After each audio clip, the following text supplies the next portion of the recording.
Hello, Miami Heat fans. Once again, it is your boy Ernest, and I'm back with another Miami Heat video. A lot of great things to talk about, guys. But before I get to that, something I want to talk about. Guys, I haven't posted any videos in the last few days because unfortunately my family got some bad news. Thursday of last week, my youngest cousin, and pretty much who's my little sister, Maggie Hill, unfortunately passed away. She was battling breast cancer for 7 years, and this girl was my everything. We grew up together. I was there when she was born. We're 2 years apart. We were best friends growing up. We grew up together, kids, teenagers, into adulthood. She has two of the most beautiful girls you can see. She has a great husband. She leaves behind an incredible family, and I want to give my condolences first and foremost to the family. And I want to talk to you, Maggie. This is YouTube. This is my platform. I've prayed to you, I've cried for you, and I've talked to you. And I just want to tell you that I love you with all my heart, and I'm with you every day, and I know you're with me. Damn, this stuff. All right. So with that said, guys, I love my cousin. I love her so much, but I know she would want me to continue to move forward and continue to do the things that I love. And besides professional wrestling and being with my family, this is what I love to do. I love to talk about the Miami Heat, and you guys have no idea how great of a feeling it is. Feeling as down as I've been feeling, and then checking the score reports and seeing the Miami Heat have been doing some business lately, guys. Since I last posted the video, the Miami Heat has gone 3-1.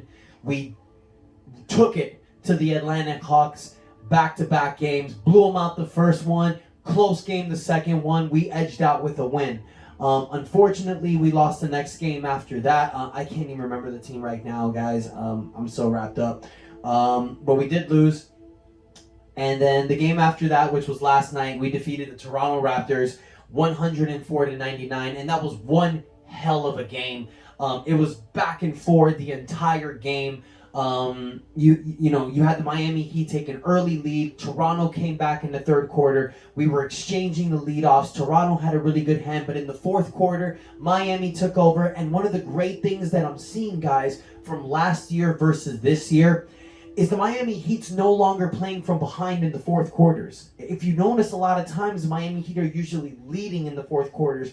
I remember last year, like all these games when there's like 8 minutes left and 6 minutes left and 3 minutes left, the Heat are just trying to fight their way back to get into contention, but you're always down by 5, 3, 8. This year, you see a lot of that the other way around. Miami Heat is taking control of these games, taking control in the fourth quarter. It is a much different thing to see. And guys, the beautiful thing that's happening, as you guys noticed, Jimmy Butler came back in the second game against Atlanta, and Bam Adebayo has come back as of last night against Toronto. Kyle Lowry didn't play yesterday, which is like, of course, when you're a Miami Heat fan, because you can never get these guys fully healthy, 100% together. But Kyle wasn't injured. He was out because of personal reasons. And in my personal opinion, guys, it was probably because he was playing Toronto. That might have been a small factor. He played for the Toronto Raptors for many years. And the fact that he had to see all of his old teammates, his old coach, he probably didn't want to deal with any of that. And then also the fact, since Jimmy and Bam have been out recently, Kyle Lowry has really taken the reins of the team. He's been playing crazy minutes, averaging 38 minutes a game at 35 years old. 35 is not old, but in NBA standards, your body can break down easily than a 22-year-old. So you really want to monitor minutes with somebody that age. But he hasn't been able to do it because of all the injuries we've been suffering. Kyle Lowry's had to step up in the minutes end. He's our quarterback. He leads this team. He didn't play last night. Gabe Vincent started in his place, and it's crazy how you see how these Miami Heat players are always ready. The game before that, we lost against the team. Philadelphia. There we go. We lost against Philadelphia. There. Gabe Vincent didn't play at all. Kyle Lowry started, and then Tyler Hero took care of the backup point guard duties. But this game, Kyle Lowry doesn't play. Gabe Vincent plays, drops 15 points. Gabe Vincent is showing that he is a reliable player to count on. He is a backup point guard in the NBA. He's one of the better backup point guards of the NBA. And when called upon, the kid can do some business. Now, last night, I would give the player of the game to Mr. Jimmy Buckets. Jimmy Butler breaks down the game with 19 points, 10 rebounds, 10 assists. He got his final rebound in the last shot of the game. Another triple-double. Jimmy Butler is tied with LeBron James for 9 triple-doubles. The most triple-doubles of any Miami Heat player. LeBron was here for 4 years. Jimmy was here for 3. So do the math. Jimmy's doing pretty good. I'm loving Jimmy Buckets. Bam Adebayo came last night. He got 14 points, 9 rebounds. Tyler Hero drops 23 points. You see last night where this team is going. Now, a lot of games, we've really relied on guys like Max Strus, Omar Yurtseven,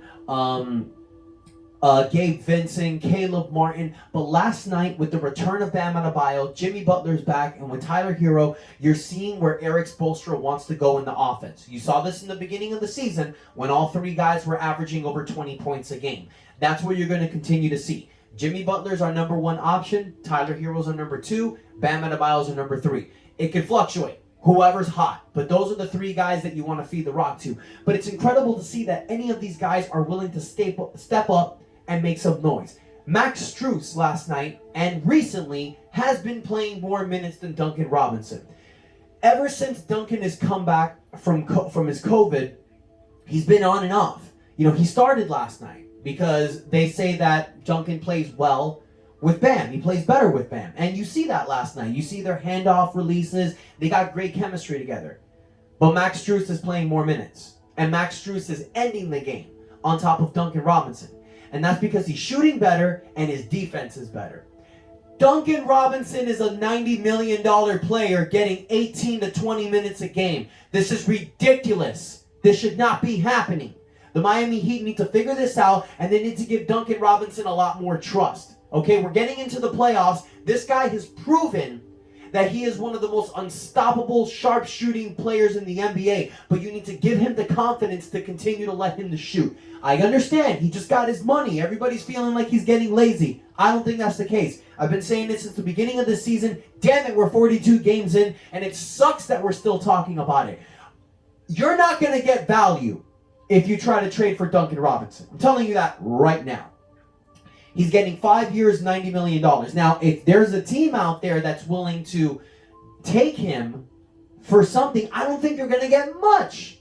The Miami Heat have their first-round draft pick for this year, so we're settled there. We don't have it for next year, but I'm not going to trade Duncan Robinson for a first-round draft pick. I don't see that as a win. I see that as a loss. You keep Duncan, you work this out. You still got another 40 games left to go in this season. There's still time to figure this out. I won't push the panic button just as of yet. But I'm liking Max Strus. I'm liking Caleb Martin. I love Gabe Vincent. These dogs that are coming out of the bench are proving what Miami Heat culture is all about. And it proves back to what these guys are saying. They're dogs, man. They're ready to be called upon any night to do some damage. And it's great because I heard Doc Rivers mention something the other day. He said, I don't know where the Miami Heat keeps finding these players. It pisses me off. It has nothing to do with the players. You guys have to remember, this is the NBA. The very best basketball players in the world come here to play professional sports. They're all talented. They're all great players. When a player plays like crap, it has nothing to do with the player most of the time. It's bad coaching and bad surroundings. Look at the Sacramento Kings. Look at all these players that they've been drafting. Not bad players, but they don't have anybody to make this unit work. And the fact that the Miami Heat are tied for the first seed in the Eastern Conference, with the fact that Jimmy Butler and Jimmy's missed 19 games this season. Bam missed 25 straight games. We haven't had a fully healthy roster since the first 7 games of the season, and we're tied for first in the Eastern Conference. That should tell everybody and show everybody how great of an organization we are and how great of a coach Eric Spoelstra is. It started with Riley, and now it's down to Eric Spoelstra. I love being a Miami Heat fan. I've been a fan since I was 4 years old, and that ain't never going to change. So we are going with a hot momentum right now. Tomorrow we got the Portland Trail Blazers. Miami sitting with a 28-16 record, tied with Chicago at first. Chicago sitting at 27-15. We hold the tiebreaker, but they're at the 15. They only have 15 losses, so that's why they're sitting at first.